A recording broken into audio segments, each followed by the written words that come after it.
Hello everyone, and welcome to this video demonstration of studying things you can't see, also called the mystery box. In order to figure out what's inside of the box, students must gather evidence. So at the very beginning, we have a conversation about ideas they have about what could be done to figure out what's inside of the box. So a lot of the students will come up with their ideas. We'll write those down, and we'll talk about those briefly.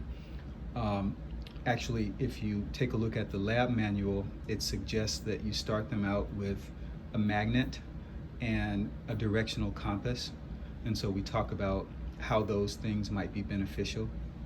But then students are free to explore on their own as long as they don't damage the box. They cannot open the box, they cannot poke holes in it. So they can use any non-intrusive methods they can think of that are safe to work with the box and try to gather evidence to figure out what's inside.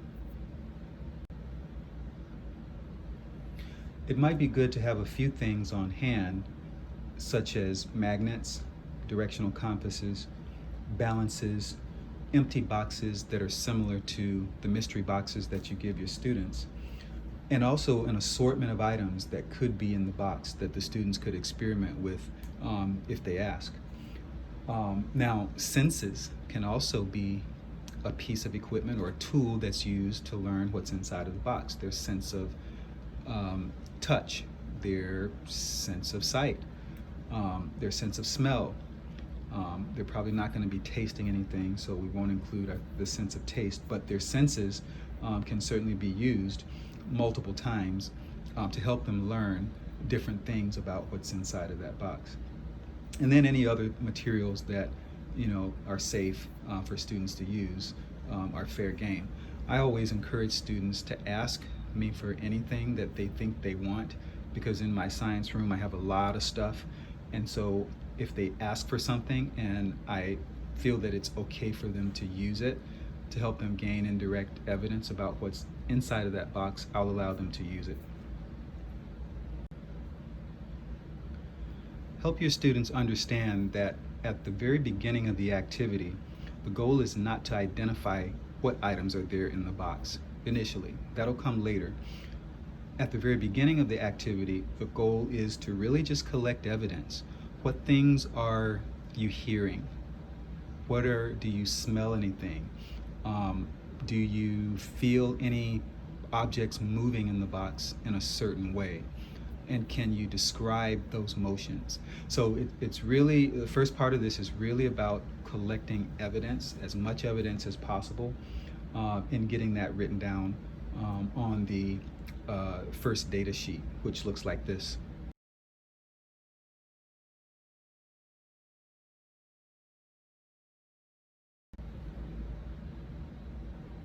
This sheet has space for 10 tests.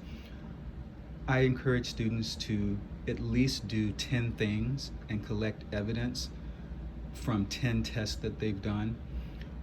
More is actually better. The more evidence they've gathered, the easier it will be when it comes time to identify what items are actually there.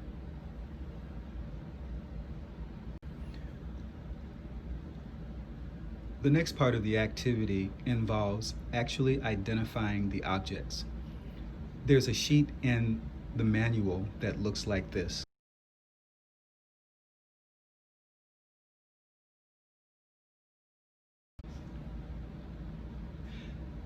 Here's where students will list each item they think is in the box and evidence to support why they think the item is there.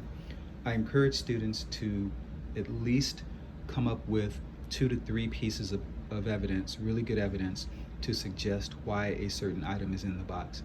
And I ask them to try to identify about 4 to 5 of the items. I'll typically put about 7 to 9 items in, and I'll at least have them try to identify 4 to 5 or more. When students are working with the box, encourage them to be as gentle as possible with it. They shouldn't open it. They shouldn't damage it in any way. They shouldn't throw the box on the floor or disfigure it in any way. Encourage them to be as gentle as possible with it. In fact, the more gentle you are with the box, the easier it is to gather information about what's inside. I'm going to open this one just so you can have an idea of what things are inside.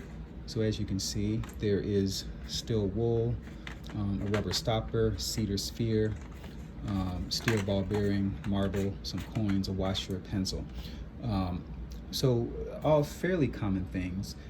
They tend to have the most trouble with this simply because many are not familiar with it, but it is a good one to put in there just to challenge their thinking.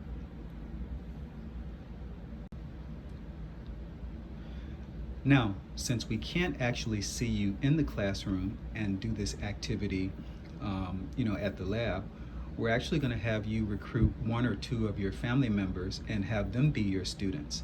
So your job is to create a mystery box. You can use similar materials or different materials. It's up to you. But create a mystery box, seal it or cover it. Now, when I create these for school for my students, I do tape them.